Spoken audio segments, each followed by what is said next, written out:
What's good, everyone? This is V.K.O. here with another astrological interpretation. Today, we're going over the Taurian-Geminian cusp.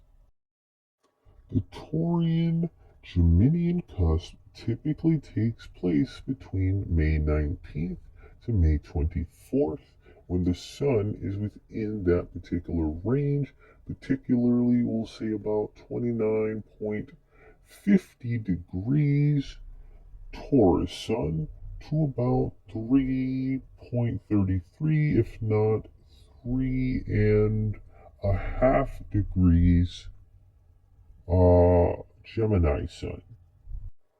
Those born on the Taurian-Geminian cusp are perpetually youthful energetically. Their energy is quite prolific and bouncy in general, and especially once they find something that really interests them. They will have a tendency to do that particular endeavor or activity quite often. They are also extremely versatile. This can take the form in the amount of hobbies and activities they participate in daily all at one time, which may subject themselves to burnout because they are everywhere and nowhere simultaneously. Too frequently, they need to learn to put limits and restraints on themselves to maintain order and equilibrium amidst themselves and their inner biome. Taurus Gemini cusp is a cusp of potency in regards to communication. Taurus Gemini cusp love engaging communication conversations in regard to just about any topic or subject you can imagine. They do have to be careful not to dominate the conversations they find themselves in and let others get a word on the topic or even add a topic to the discussion. It is all too easy for the Taurian-Geminian cusp to manhandle any and all conversations they happen to be in. Thusly and adjacently, they may be conflicted about certain things due to their innate nature. While they have an innate inclination to be grounded and solid like a rock, they are drawn to, or we'll say towards, being unstable, frenetic, and exuding an overall wishy-washy behavior or demeanor. They may not be sensitive simultaneously to the feelings of others. While they can spend hours debating over their own emotional concerns, they may appear rather unsympathetic or detached in regard to other people's feelings, concerns, or matters. Taurus Gemini cusp is prone to exhausting all of their energy because, well, all of their energy both mentally and physically. If they can learn discipline, discipline, discipline within their biome and energetic resonance, they are guaranteed success. In a whole nother capacity, I kind of almost should have said discipline, discipline, discipline, discipline, discipline, because I spit hot fire. But that I digress. I digress. Those who get it, get it. In either instance, this exuding of discipline within their biome and energetic resonance, they are guaranteed the utmost and pinnacles of success. Taurian Geminian cusp needs to keep track of their activity level with great care, as well as the Taurus Gemini cusp needs to learn consistency when rejecting the ideas of others or people. They need to learn how to be a bit more gentler in their approach and in their comings and goings.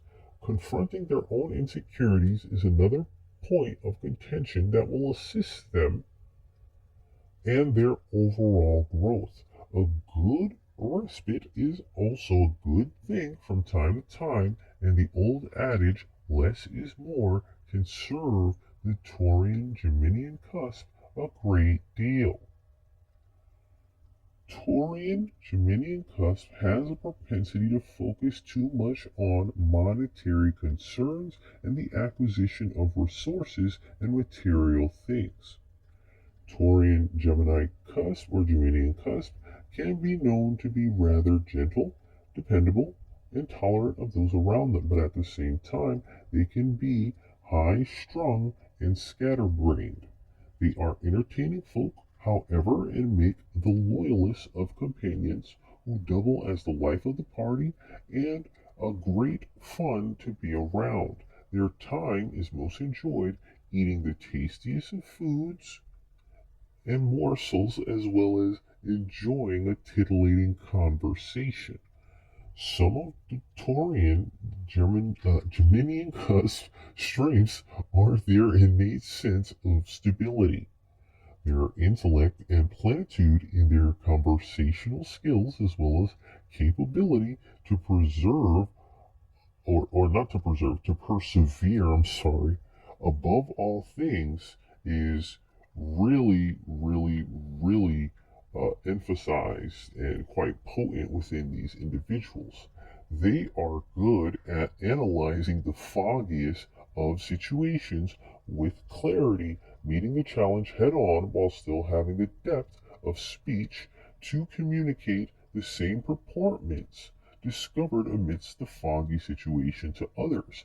If the Taurian Geminian in question can master the breadth of scatteredness that is Gemini on a ratio of the fullness that is Taurus, they can be very successful. This individual can be someone born on the cusp or someone looking to exude the energy. In either instance, what will result is the alignment of their luckiest stars, quite quaintly, in the achievement of their wildest dreams, if they can master the aforementioned aspects I relate.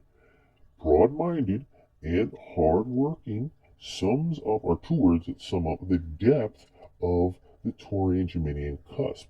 But if more adjectives were needed to describe the Taurian-Geminian cusp, some might say they are expressive, energetic, charming, intelligent, adaptable, shy, practical, mature, gentle, quiet, stable, restless, blunt, scattered, nervous, overindulgent, and changeable individuals.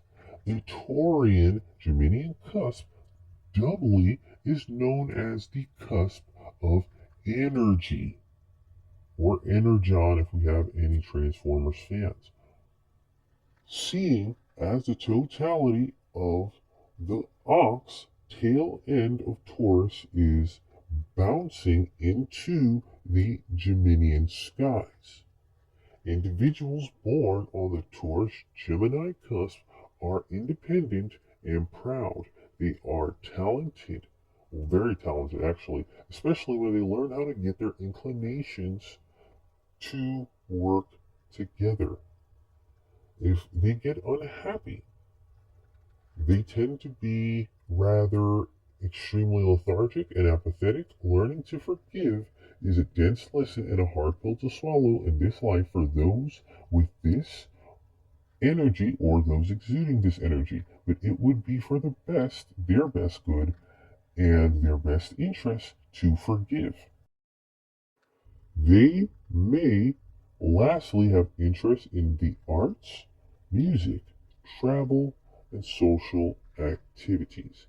They may attract many friends, though they should be cautious they don't overcommit themselves to too many relationships. They are generous people who enjoy delving into the all of everything with mercurial speeds. In either instance, this has been V.K.O. Kirkafast here with another astrological interpretation. I do appreciate you for listening. Don't forget to like, comment, and subscribe. As you already know, I'm out.